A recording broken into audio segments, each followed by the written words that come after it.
để rồi con tơ cái lông chả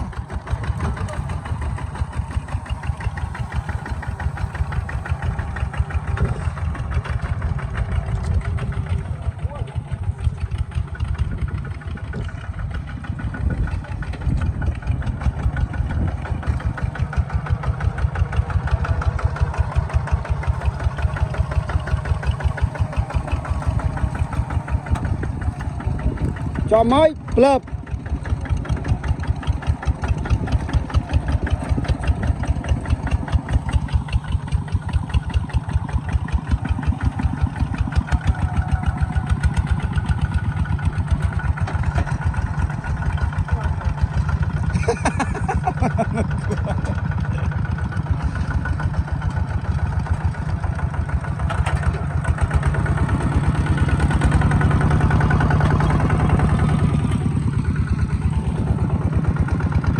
được tiếp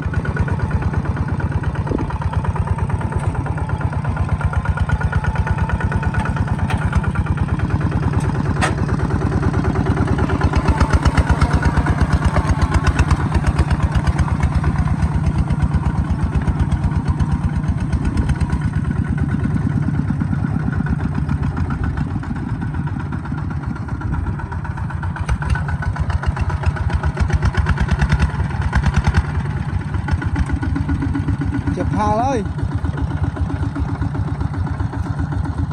đo pha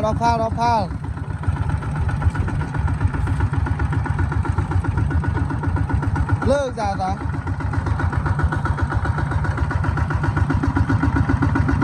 tơ ơi lơ đi tơ ơi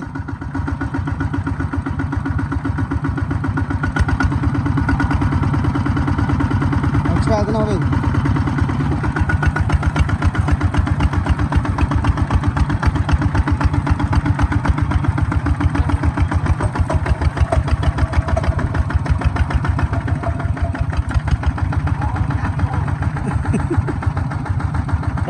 đo pha cho anh ơi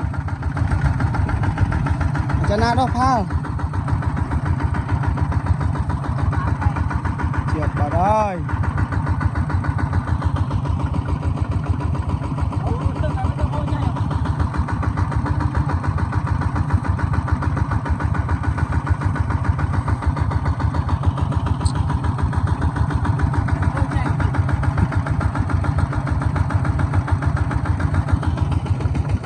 mà chôm này ồ lên bạt